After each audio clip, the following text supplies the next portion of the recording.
Apple released new iPad models after 2 years. New iPad Airs and iPad Pros. We'll discuss all the new changes that came with the new iPads and more importantly, some major details, some Easter eggs and some quirks that Apple didn't mention in their keynote. Let's start with the iPad Pros. Did you notice the screen wallpaper on the iPad Pros reads Pro? Nice little Easter egg by Apple there. This year, two sizes, a smaller 11-inch and a larger 13-inch, but one change. The screen dimensions have gotten slightly bigger. Instead of a 12.9-inch, the larger iPad Pro is now a full 13-inch diagonally. The 11-inch is almost the same, just 40 pixels taller than the previous model. The bigger change is to the physical dimensions of the iPad Pro. The new iPad Pros are significantly thinner and lighter. Significantly. The 13-inch model is now only 5.1 inches thin. That's like 6 credit cards thin. The 11-inch is 5.3mm thin. Looks super cool and sleek, but there are two problems here. One, I would have wanted Apple to keep the same thickness as the previous model and given us a better battery life instead. Apple went for the looks. Second, on the 11-inch, it's okay, but on the 13-inch model, which is already too big, this thin of a device will bend easily. I'm not talking about forcefully bending, just accidentally sitting on it on the couch, kids tugging. Anything light might just break this $1,000 plus device. Durability will be a problem. Hold on. Smaller battery, larger display, but it now gets the same battery life as the previous model.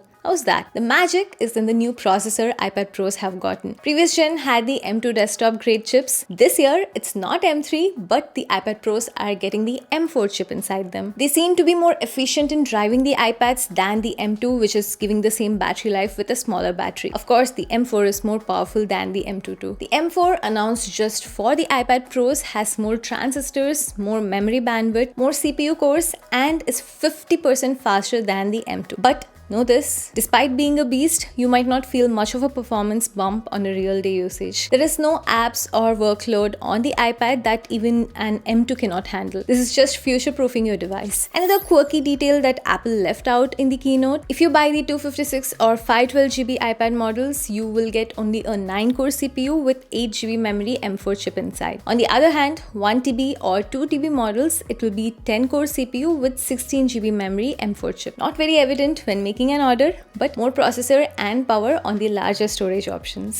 Speaking of storage, finally the starting storage is now 256 gigs instead of 128, and it now comes with a 2TB variant if you want. Now let's talk about display for a second. I already mentioned that the displays are slightly bigger than the last gen, but there's more. Both the displays are significantly brighter. 1000 nits sustained brightness. It used to be 600 nits, so almost 2 times brighter. Apple is doing this by using 2 layers of LED panels for extra brightness. Not just that, both the 11-inch and the 13-inch models now get OLED displays. OLED displays have significantly more contrast and looks very vibrant. iPad Pro displays were already very good, but OLED displays with 1000 nits max brightness is one of the best in the industry. Another noticeable change is Face ID and front-facing camera coming to the sides in the landscape orientation. It used to be on the top before. The iPad 10th gen got this update and now the Pros are also getting this. The change may look cosmetic, but there is a big downside. Because the cameras are where the Apple Pencil magnets used to be, Apple had to design a new Apple Pencil for this year's iPad, which means if you have old Apple Pencils, they might not work properly with the new iPad models and you will want to spend another $130 for the new Apple Pencil. Classic Apple. You would think that things will only get better from last generation, right? If you look at the camera module on this year's iPad Pro versus last year model, nothing would seem off immediately except for the full black camera module last year versus the cutout scheme this year. But if you look closely, Apple has silently removed the ultra-wide camera in this year's iPad models. That's right, no more dual camera systems. Ultra-wide is gone and Apple is sneakily putting their LiDAR sensor to mimic an extra camera. Not just that, there are fewer 5G bands on the cellular model,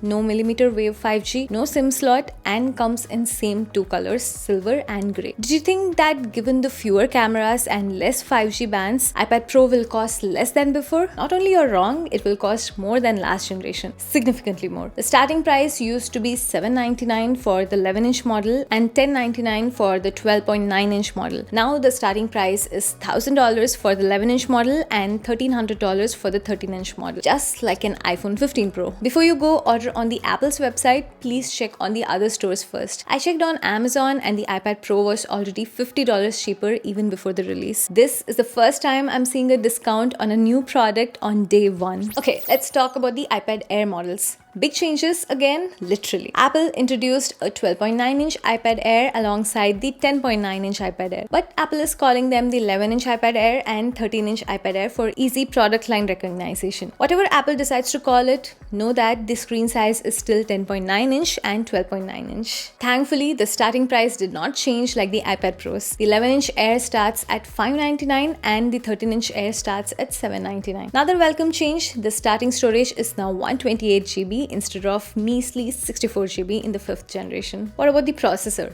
The 5th gen had the M1 chip and naturally the new iPad Airs are getting the M2 chips. Though this may look like, yeah, that makes sense, I think this could be a problem. You see, the new iPad Pros got the M4 chip. That makes the iPad Air chip a 2-generation old chip. Not only did the iPad Pro make the iPad Air outdated so fast, but a last gen iPad Pro with M2 chip which has ProMotion display, Thunderbolt port, dual camera system, a higher max brightness, Face ID and better speaker is cheaper than the new iPad Air. Why should anyone buy the new iPad Air instead of the previous gen iPad Pro? I'll make a whole video on this disparity, so subscribe to not miss out on that. Oh, the iPad Air is getting the same landscape camera from the 10th gen budget iPad. But other than that, that's pretty much it. The iPad Air 5th gen was released in 2022. So after 2 years, with the same starting price, there is so much the iPad Air got wrong. There is no Face ID, there is no ProMotion display, the camera modules are exactly the same as last gen, which was again exactly the same as previous gen. No Thunderbolt port, just 128 GB starting storage, no millimeter wave 5G and same max brightness on the 11-inch model, just 500 nits. The 13-inch model is getting 600 nits brightness though. So many features which should have gotten an upgrade after 2 years haven't gotten an upgrade at all, but at the same price. I made a video in 2022 that the iPad Pro was a better deal at $799 than the iPad Air 5th gen at $599. I believe that statement is even stronger now. The iPad Air 11-inch is an even low value deal compared to the iPad Pro from last gen. Same might be the case with the 12.9-inch Air model as well. Consider getting the last gen 12.9-inch model around the same $800 price than getting the new 12.9-inch model. Okay,